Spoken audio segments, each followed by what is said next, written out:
जो हम पढ़ रहे हैं motion in a plane, topic है सर्कुलर मोशन। और अब हम डिस्कस करेंगे एंगुलर एक्सेलरेशन। तो बच्चों आपने एक्सेलरेशन के बारे में पढ़ा था। So acceleration is the rate of change of velocity. So this is the acceleration. And now similarly angular acceleration is the rate of change of angular velocity.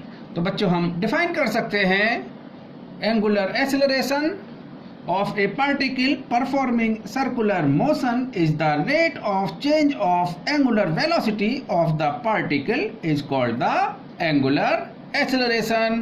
So बच्चों angular acceleration is the rate of change of angular velocity.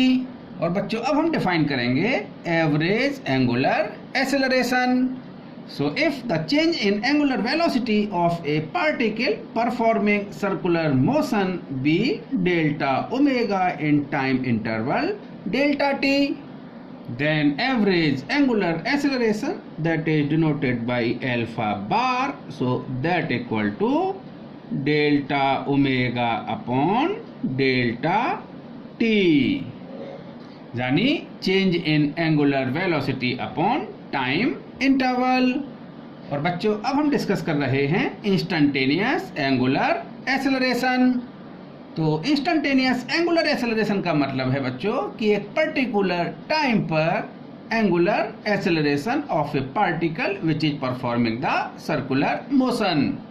तो बच्चों at a particular point of time this delta t tends to 0। तो बच्चों हम angular instantaneous angular acceleration को लिख सकते हैं that is the alpha that equal to delta omega upon delta t and where delta t tends to 0। तो बच्चों मैं लिखता हूं यहाँ पर limit delta t tends to 0।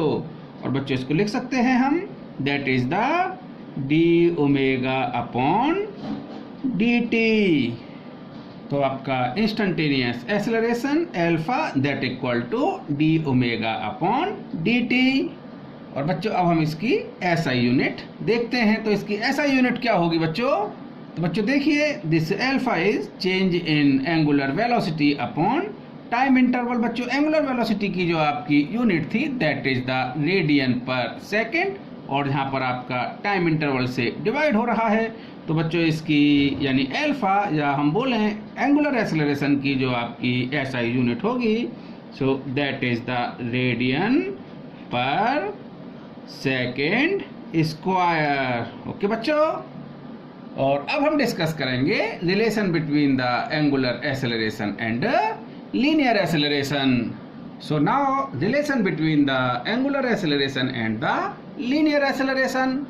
तो बच्चों if a particle performing circular motion on a circular path of radius r with angular velocity omega. तो बच्चों linear velocity v that equal to r omega. बच्चों इस रिलेशन को हम पहले proof कर चुके हैं और कंसीडर किया कि ये हमारी फर्स्ट इक्वेशन है। सो बच्चों differentiating both side with respect to time.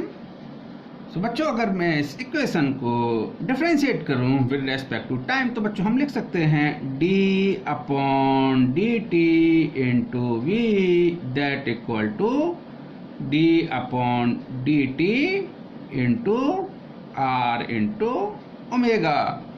तो बच्चों this dv upon dt, so this is the linear acceleration that equal to बच्चों रेडियस आपकी सर्कुलर पाथ की कांस्टेंट है। तो बच्चों कांस्टेंट टर्म को हम बाहर ले सकते हैं। So this is the d omega upon d t. और हमने अभी पढ़ा है angular acceleration alpha that equal to d omega upon d t. So from here this d omega upon d t is the angular acceleration. तो बच्चों a equal to r into angular acceleration, so this is the alpha. तो बच्चों ये आपका relation हो गया है linear acceleration and angular acceleration में। तो बच्चों हम लिख सकते हैं angular acceleration into radius of circular path that equal to linear acceleration. So linear acceleration equal to angular acceleration into radius of the circular path. So linear acceleration that equal to angular acceleration into the radius of circular path. और बच्चों vector form में लिख सकते हैं हम this angular acceleration, sorry, this is linear acceleration A that equal to angular acceleration into radius vector of the particle which is performing the circular motion. So from here this A equal to alpha cross r. और upcoming lectures में मैं आपको angular acceleration की direction बताऊंगा। Okay बच्चों।